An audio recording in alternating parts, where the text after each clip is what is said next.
The GPT 3.5 Turbo model was made available for fine-tuning a few days ago, and in this tutorial I'll explain how you can create a personal assistant using your custom data.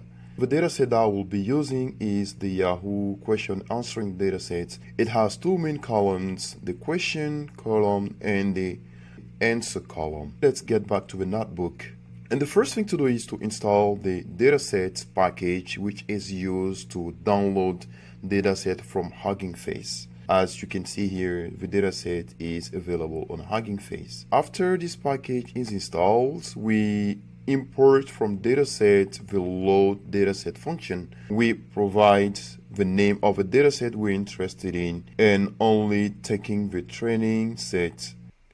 We can check the size of the dataset by just typing the name of the variable, and we can see that we have 87,000 plus observations in the dataset, which is a lot. So for the sake of simplicities, I'm just going to take a subset of 500. We can see that the result has changed. We have just selected 500. And now let's have a look at the first observation in the dataset. We have the ID of the dataset, the question in the dataset, and also the answer. To be able to perform the fine-tuning with dataset needs to be formatted in a specific way, and this general formatting is what we have here. And we have a list of dictionaries. The first dictionary is about the role of the model, what we as a user wants the model to perform as a task. This second dictionary is basically the question asked by the user.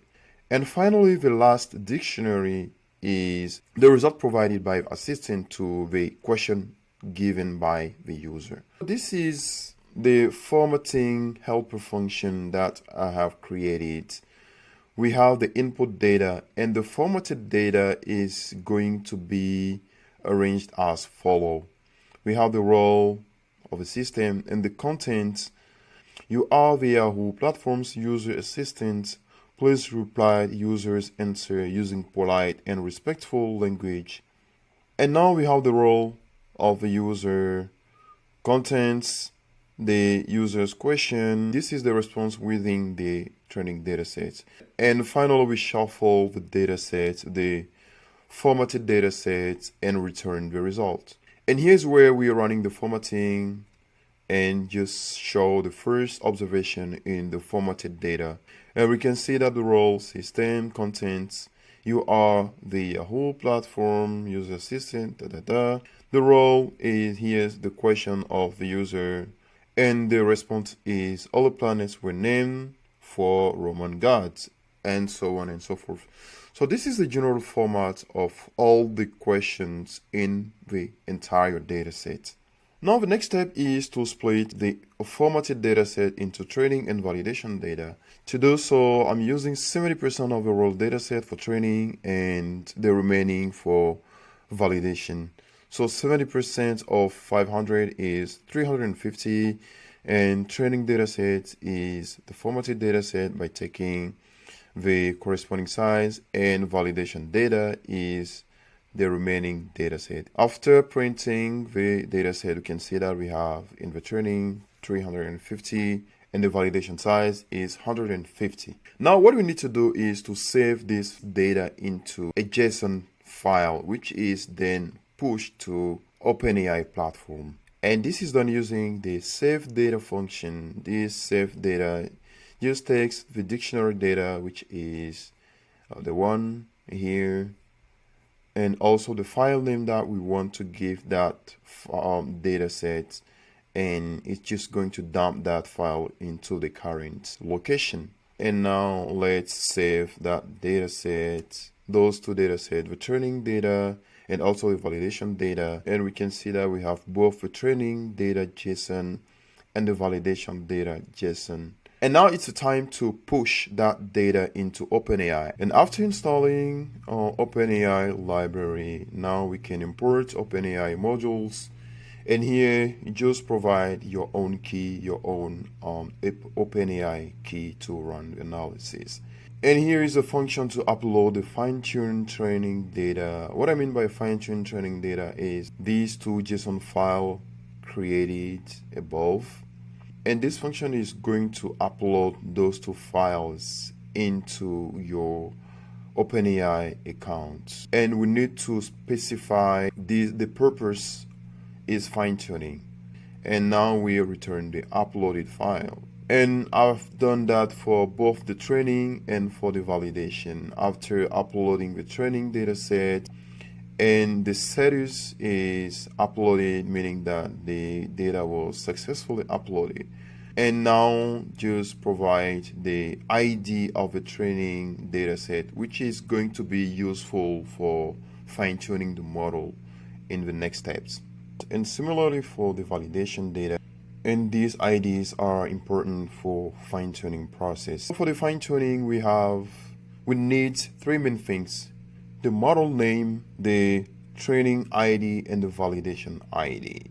And now we can start the fine-tuning. The name is GPT3.5 turbo model that we want to fine-tune, and we create a fine-tuning by specifying that name, the upload training ID, and upload the validation ID. And once we have that, we just print the fine-tuning response. And as you can see here, the fine-tuning response is going to provide some useful information here. So the model that we're using is GPT 3.5 Turbo 0613. And now we can see the status saying that the fine-tuning has been created. And now the number of epoch is 3. And train tokens, here we can see that it's null. This is because once we trigger the fine-tuning, the result is not going to be automatically available. And an important information that we need to grab is the fine-tuning job ID, which is going to be used later for further processing. And now, let's check again the status of the state of the fine-tuning. And fine-tuning response, fine-tuning job, that retrieve the fine-tuning job ID. So this is going to generate the state of the fine-tuning from the job ID. And here we can see that the fine-tuning is succeeded, meaning that we already have a model that has been fine-tuned. The number of epoch remains the same. And the trained token, we have 100,000 plus tokens generated from this fine-tuning process. And also the model created, the fine-tuned version of the model is this fine-tuned model. So this is the name of the model created for fine-tuning. And this fine-tuned model ID is stored in this fine-tuned model ID variable. And now we can start the inferencing, and this is the function which is going to take the question provided by the user.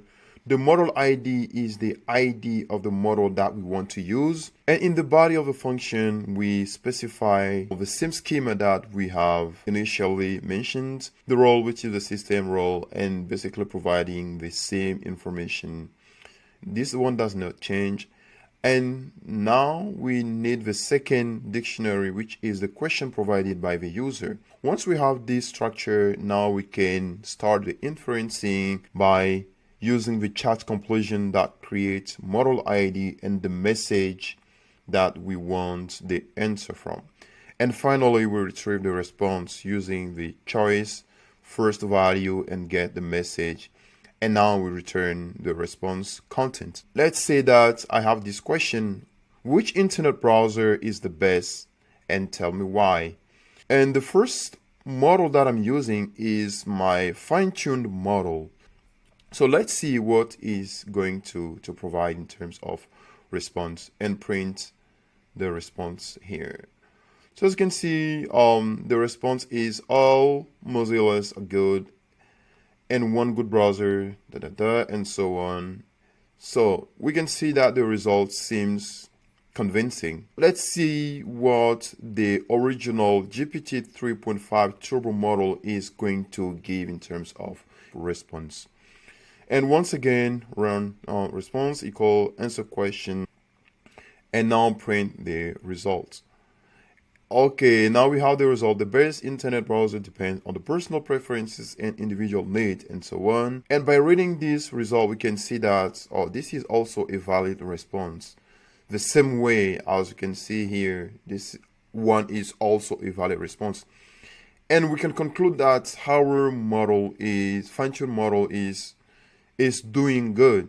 So this one is great, but what if we can have also a graphical interface to interact with those models? And this can be quickly and easily performed using Gradio. So import Gradio as GR, and we need to provide some additional information like the title of my graphical interface, Yahoo Forum User Assistant. This is going to be the title, the description, and UI gr.interface class. We need give the title, give the description, and the fn is the function that we want to use, which is the answer question function that is created above here. And now we have the input is a text which corresponds to the question of the user. The output is also a text. And now after running this, share equals true to provide the URL to be used by others. And now this is the graphical interface that we get from running it. And let's say that I'm getting the same question, providing the same question to the graphical interface, or I'm giving the question and submit. So the model behind this graphical interface is the fine-tuned model that we had. All right, so the response is here. I would have to say Firefox is frankly the best. It's very fast and doesn't use as much memories as some of the biggies like Netscape and so on and so forth. If you like this video, give it a thumbs up. Also let me know if you have other questions. I'll do my best to answer it. And I'll also provide the link to this notebook in this description. See you next time. Thank you for watching and bye-bye.